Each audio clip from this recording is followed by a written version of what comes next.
इथे जे आहे आपल्या होळीची पूजा चालू आहे। तर इथे जे आहे आपली जमलेली मंडळी बघू शकता आणि आता आपली होळी जी आहे पेटवण्यात आलेली आहे। आम्ही सुद्धा नारळ घेऊन आलेलो होतो आणि जशी जशी होळी पेटू लागली तसं तसं जी काही ऊब जाणवत होती ना, एवढी म्हणजे पॉझिटिव्ह वाइब येत होती तिथून। खरंच खूप छान वाटत होतं आणि आपला अंशसुद्धा इथे खूप एन्जॉय करत होता। आपल्याला गावी नाही जाता आलं कारण की सुट्टीचा पण खूप प्रॉब्लेम होतो आपल्या मुंबईकरांना।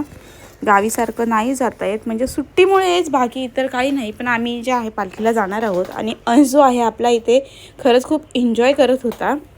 आणि अंशचा दादा पण तुम्ही बघू शकता की इथे आहे।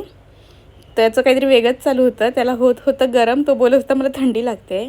पण अंशने खरंच खूप एन्जॉय केलं यावर्षी। आणि नंतरला जे आहे आम्ही अंशला घेऊन आपल्या घाटल्या गावात आलेलो होतो। तर इथे पण गावकरी जे मंडळी आहेत खरंच खूप जमली होती आणि अंश जो आहे त्याला पालखीला कसं नाचणार तो ते दाखवत होता इथे। आणि ही आहे गाववाल्यांची होळी बघू शकता। तर गावात जे आहे आपल्या 4 होळ्या होत्या यावर्षी आणि ही जे आहे इथे आपल्या मैदानात, घाटल्याच्या मैदानात जमलेली मंडळी आहेत बघू शकता। आणि इथे आता जे आहे पूजा चालू होणार आहे।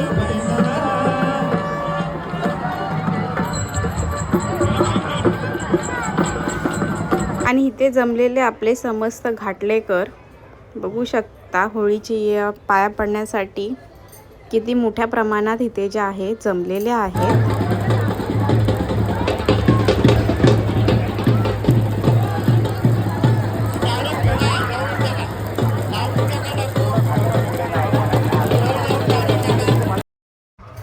हे जे आपले सण आहेत असे म्हणजे स्पेशली कोकणातल्या लोकांना असं प्रत्येकाला वाटतं की आपल्या ज्या सणांना, मराठी सणांना आहे ते गावी जावं असं वाटतं। प्रत्येकाच्या जुन्या आठवणी आहेत त्या अशा ताज्या होऊन जातात। पण प्रत्येकाला असं पॉसिबल नाही आहे प्रत्येक टायमिंगला गावी जाणं। प्रत्येकाला जे आहे आपलं काम सांभाळायचं असतं, त्यानंतरला जायचं असतं।